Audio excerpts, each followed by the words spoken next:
अस्सलाम वालेकुम dear viewers and students. I am your host Arsan Gilani. जैसे कि हमारी बात हुई थी कि हम लोग चैप्टर नंबर 7 को टॉपिक वाइज पढ़ेंगे, तो आज हम उसका लेक्चर नंबर 2 देखते हैं। Lecture number 2 fundamental principle of organic chemistry से ये है। 7.2 topic features of organic compound. तो ऑर्गेनिक कंपाउंड की क्या फ़ीचर्स हैं, क्या करेक्टरिस्टिक्स हैं, क्या खूबियाँ हैं, ये हम लोग पढ़ेंगे। सबसे पहली जो खूबी है, ऑर्गेनिक कंपाउंड में एक एसेंशियल एलिमेंट होता है कार्बन। उसमें एक नेचर है जिसे हम लोग कहते हैं peculiar nature of carbon. Peculiar का मतलब होता है, इसे पेकुलियर भी बोलते हैं, डिफरेंट बिहेवियर, जुदा बिहेवियर, अलग बिहेवियर। कार्बन में एक अलग बिहेवियर जो है वो ये है कि उसमें सेल्फ लिंकिंग प्रॉपर्टी है। कार्बन कार्बन के साथ जुड़ता जाता है और चेन बनाता है, या कार्बन कार्बन के साथ जुड़ के रिंग प्रोड्यूस करता है। इसे सेल्फ लिंकिंग प्रॉपर्टी कहते हैं। और ये जो सेल्फ लिंकिंग प्रॉपर्टी है, इसे एक नाम दिया जाता है जिसे हम लोग कहते हैं कैटिनेशन। आपसे पूछा जा सकता है क्वेश्चन में कि व्हाट इज़ कैटिनेशन, तो आपने बताना है it is a self linking property of carbon. ये बाकियों में भी होती है, ऑक्सीजन में भी, सल्फर में भी, फास्फोरस में भी, लेकिन कार्बन में ये बहुत ज़्यादा होती है। तो इसकी सेल्फ लिंकिंग प्रॉपर्टी कैटिनेशन की वजह से इसका जुदा बिहेवियर है, या इसका ये भी बिहेवियर है कि कार्बन ऑक्सीजन नाइट्रोजन वगैरह के साथ मल्टीपल बॉन्ड भी प्रोड्यूस करता है। इस वजह से इसके मिलियंस ऑफ कंपाउंड एग्जिस्ट करते हैं जिन्हें हम ऑर्गेनिक कंपाउंड्स कहते हैं। दूसरे नंबर पे हमारे पास पेकुलियर बिहेवियर के बाद जो है वो है non ionic nature. Non ionic nature में आप लोगों ने याद रखना है कि ये आयनिक नहीं होते ऑर्गेनिक कंपाउंड, ये कोवलेंट होते हैं। असल में अगर देखा जाए तो ऑर्गेनिक कंपाउंड में कार्बन कार्बन बॉन्ड है या कार्बन हाइड्रोजन बॉन्ड है। कार्बन की इलेक्ट्रोनेगेटिविटी 2.5 है, दूसरे कार्बन की भी 2.5 है, तो ये आपके पास डिफरेंस ज़ीरो। और अगर कार्बन और हाइड्रोजन का देखा जाए तो 2.5 और 2.1 डिफरेंस 0.5 0.4 है। तो असल में जो डिफरेंस है वो कम से कम 0.5 होना चाहिए। अगर 0.4 होगा तो हम उसे नॉन पोलर ही कंसीडर करेंगे। अगर 0.5 हो और 0.5 से 0.9 तक हो तो उसे लेस पोलर, और 0.9 से अबव हो तो उसे मोर पोलर, और 1.7 तक उसे पोलर कोवलेंट कहा जाता है। लेकिन 1.7 से ऊपर हो जाए तो फिर उसे आयनिक कंपाउंड कहना शुरू कर देते हैं। दरअसल non ionic character non polar character को ही रिप्रेजेंट करता है। जब पोलर करेक्टर बहुत ज़्यादा बढ़ जाता है तो उस कंपाउंड को हम लोग पोलर कोवलेंट कहने के बजाय आयनिक कहना शुरू कर देते हैं। ठीक है जी। तो ये आयनिक कंपाउंड नॉन आयनिक होते हैं, आयनिक नहीं होते, कोवलेंट होते हैं। तीसरी जो बात है वो है सिमिलैरिटी इन बिहेवियर।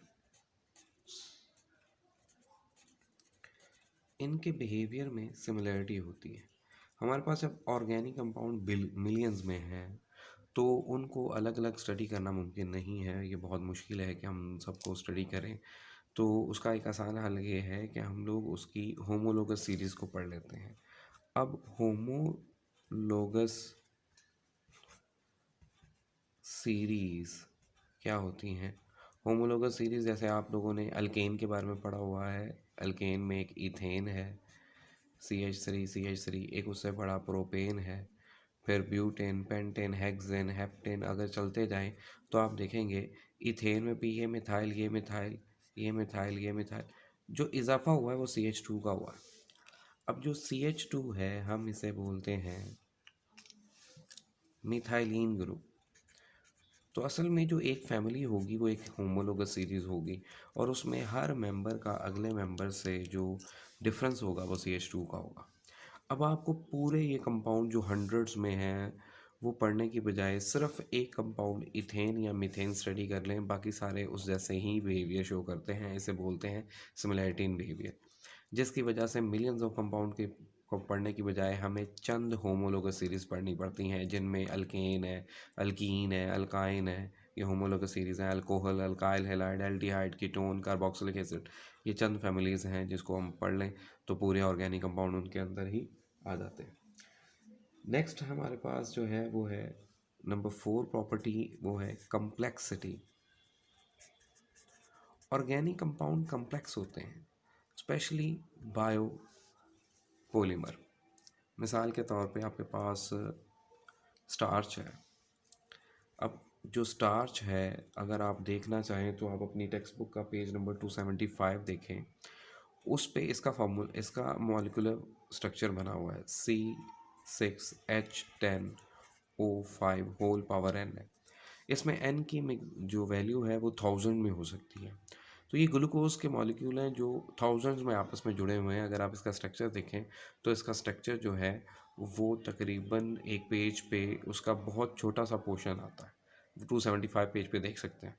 इतना कम्प्लेक्स स्ट्रक्चर जो है वो ऑर्गेनिक का तो होता है, पर ये इनऑर्गेनिक का नहीं होता। ऐसे कोई भी कंपाउंड हमारे पास नहीं है। ऐसे ही प्रोटीन्स जो अमाइनो एसिड से मिलकर बनती हैं, उसमें उसका मॉलिक्यूलर मास जो है वो 1000 से मिलियंस तक हो सकता है। जब उसका मॉलिक्यूलर मास इतना है तो इसका मतलब है कि वो बहुत ही बड़ा मॉलिक्यूल है। कम्प्लेक्सिटी के बाद हमारे पास नेक्स्ट जो है वो फिफ्थ हेडिंग जो है वो है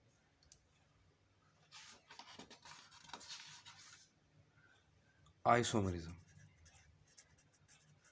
आइसोमरिज्म की डेफिनेशन आप लोगों ने छोटी क्लास में भी पढ़ी हुई है। The molecule which have same molecular formula but different structure formula.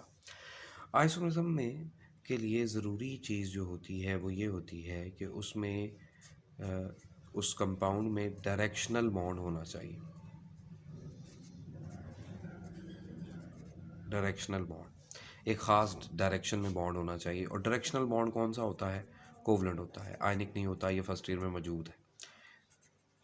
Covalent bond covalent compound में होता है और वो डायरेक्शनल बॉन्ड है।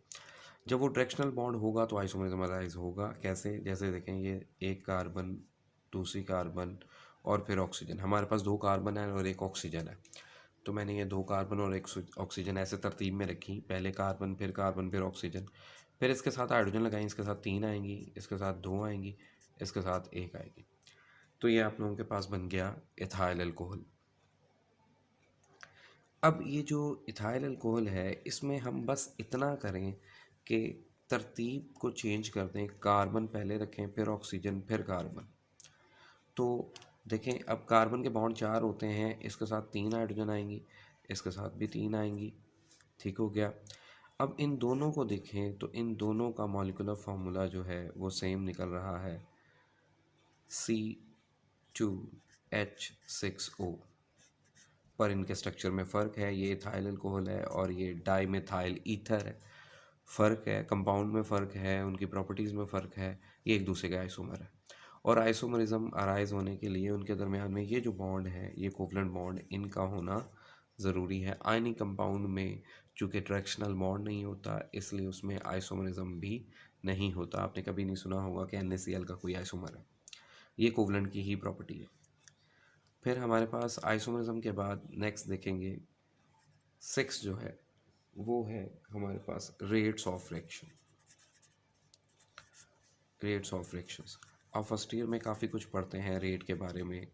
रेट को लफ्ज़ी मतलब दूँ, आसान लफ्ज़ दूँ तो हम इसे स्पीड कह सकते हैं, हम इसे वेलोसिटी कह सकते हैं, हम इसे रिएक्शन की रफ़्तार कह सकते हैं।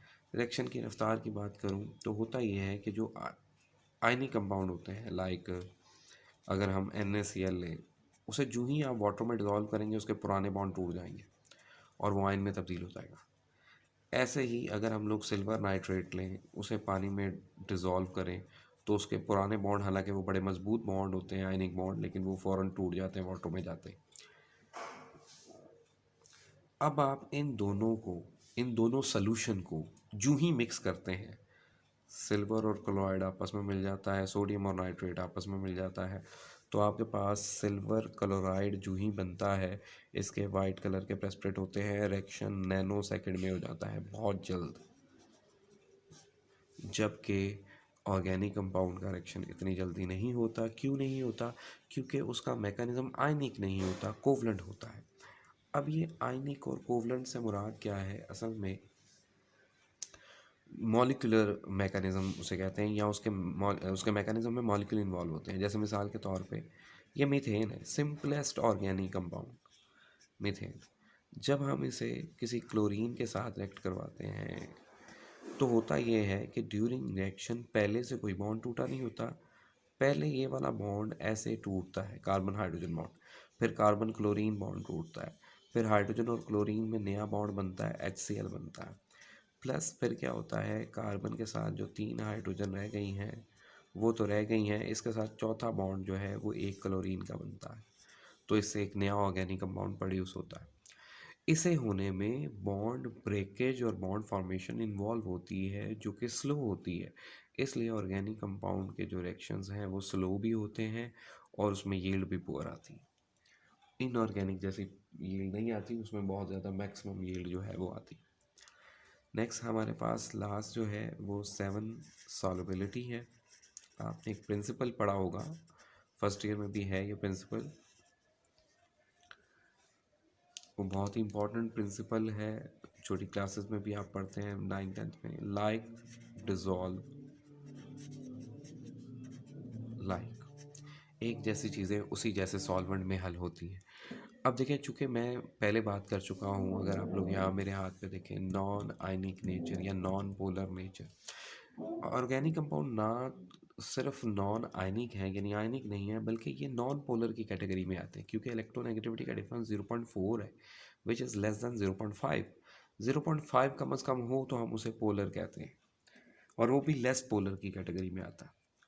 लेकिन 0.4 तो ऑलमोस्ट नॉन पोलर ही कंसिडर किया जाता है, बहुत ही स्लाइडली ये पोलर है, तो नॉन पोलर में इसे लिया जाता है। जब ये नॉन पोलर है तो अब आप सॉल्युबिलिटी पे आ जाएं।